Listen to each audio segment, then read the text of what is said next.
Hello guys, welcome to my channel. I am Uzma Khan.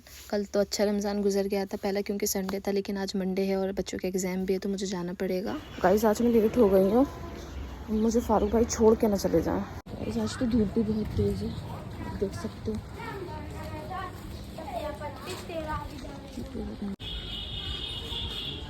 Cruiser की आवाज़ आ रही है, मुझे आ चुकी है। गाइस तो जा रही हूँ, मुझे परवीन। तो गाइस मेरी कैब तो छूट ही चुकी थी, लेकिन बच्चों ने मुझे देख लिया था। बस परवीन मैम के घर से थोड़ा सा आगे गई थी, फिर उसके बाद मैं मिल गई थी। बच्चों ने मुझे बिठा लिया, सब पढ़ रहा है।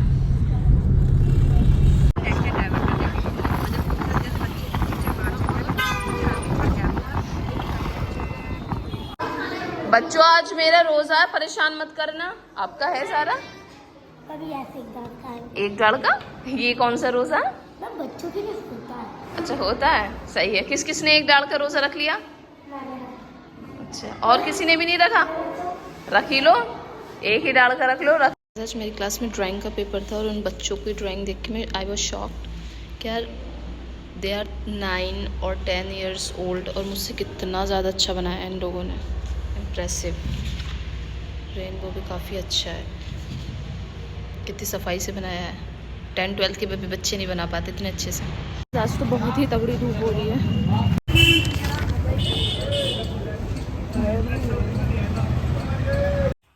गाइस ये मेरा कालुआ सोता रहता है हर टाइम, इसको कुछ काम नहीं है। तुम तो कुछ काम नहीं है, सोता रहता है। ट्यूशन पढ़ाने में 15 मिनट है, तब तक हम 15 मिनट तक कुरान पढ़ेंगे। ये हमारा बिल्लू सोता रहेगा कालू, वैसे तो उसका नाम बगीरा है। और देखिए आप, मैं अबाया पहन। तो भाई हट जाओ मेरे बैग पे से, I have to go. Sorry, नींद ख़राब करने के लिए। सो जाओ सो जाओ सो जाओ सो जाओ ना, क्या बात है? अरे भाई मुझे जाना है, देखो मुझ में ही घुसेंगे। भाई मुझे जाना है।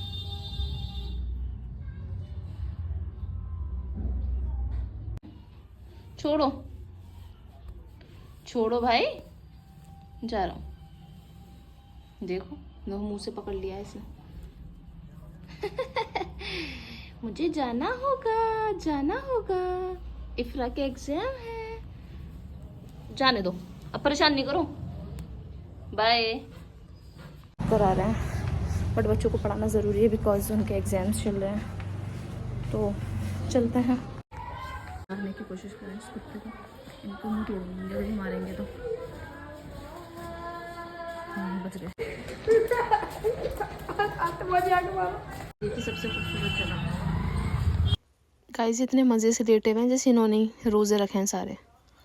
देखो देखो, रमज़ान आने की शुरुआत नहीं हुई, देखो फीड में हमारे खाने की चीज़ें आने लगी। और इफ्रा की फीड में वो भी। इफ्रा तो वैसे भी आज सब खा जाएगी। ये मैं हूँ और ये आप आई हो। गाइस दीज चीलास मेड बाय मी, कुछ अच्छे बने हैं, कुछ टूट भी गए हैं, लेकिन टेस्ट में अच्छे। सॉरी जला नहीं दिखा रही। ये वाला सबसे नीचे वाला सबसे अच्छा है, तो ये अच्छा है। और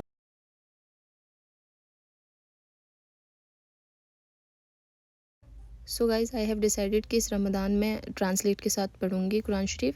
तो इसमें एक आयत थी 46 नंबर पे जो मेरी समझ में नहीं आई थी, तो फिर उसके बाद मैंने यूट्यूब से रेफरेंस लिया डॉक्टर इसरार अहमद का, फिर उसके बाद मेरे समझ में आ गया।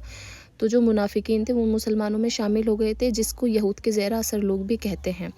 फिर हुजूर सल्लल्लाहु अलैहि वसल्लम की महफिल में बैठ जाते थे, ठीक है। फिर जब हुजूर सल्लल्लाहु अलैहि वसल्लम कुछ बात बताते थे तो वो जैसे लोग कहते थे, मान लो रायना का मतलब होता है दोबारा से दोहराएं। जब हम जैसे इधर उधर देख लेते हैं, समझ में नहीं आता है, हम बोलते हैं ना, तो फिर जो ये यहूद के लोग थे तो ये बोल देते थे, उसको अदल बदल करते थे उस कलिमात में, उनको कहते थे राइना का मतलब होता है ए हमारे चरवाहे।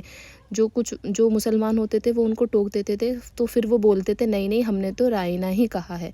तो इसलिए इस कुरान शरीफ में बोला गया है उन्जुरना कहते तो हक में बेहतर होता, क्योंकि उन्जुरना का मतलब होता है ए नबी हमारे ऊपर तवज्जो फरमाएं। तो इसीलिए हमें रायना ना कह के उन्जुरना कहें। मैंने पारा नंबर 5 पढ़ा था, जैसे कि मैंने आपको बताया है, तो उसमें जो इम्पोर्टेंट बात थी मैंने सारी नोट कर ली है ताकि मैं भूलूँ ना। तो जैसे कि पारा नंबर 5 में सबसे पहले ये अल्लाह ने जैसे कि निकाह के बारे में, महर के बारे में, ये सब उनके हक़ बताए हैं, और जो हमें अगर हम कबीरा गुनाह से बचेंगे तो अल्लाह हमारे छोटे गुनाहों को भी माफ़ कर देंगे। और हमें अल्लाह ने ये बताया 5वें सिपारे में कि हमें किसी और की हिरस नहीं करना चाहिए, जो कि अल्लाह ने हमें फ़जीलत अता की है। और मर्द और औरत आपस में मुहाफ़िज़ हैं, अपना माल उन पर खर्च किया करें, नेक बीवी अपनी शौहर की फर्माबरदारी किया करें, उनके पीछे उनके घर की निगरानी किया करें। और अगर किसी को अंदेशा हो कि उनकी बीवी सरकशी कर रही है तो पहले उनको समझाओ, फिर ठीक है, फिर उसके बाद अगर वो मान जाएं तो फिर कोई बहाना तलाश ना करो उनके लिए, फिर उन्हें अपना लो। अल्लाह बड़ा मदद करने वाला है। फिर उसके बाद उसमें ये बताया गया है 5वें सिपारे में कि अपने बाप, पड़ोस, रिश्तेदारों और अपने दूर के पड़ोसी, गुलामों, इन सब के साथ में अच्छा सलूक किया करो। और इसमें 5वें सिपारे में ये भी बताया गया है कि शराब पीने के बाद यानी नशे की हालत में हमें नमाज के पास भी न जाना, मतलब नहीं पढ़ सकते जब तक कि अपने अल्फाज न समझने लग जाएं, ठीक है।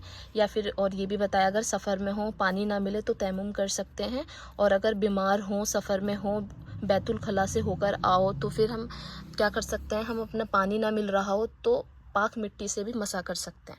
और जो मैंने स्टार इसलिए बनाया है, तो वो जो बात समझ में नहीं आती है वो मैं बाद में समझती हूँ।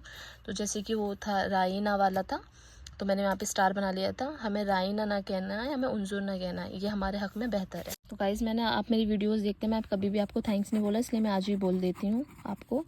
Thanks for watching. I hope आपको अच्छी नॉलेज मिली हो।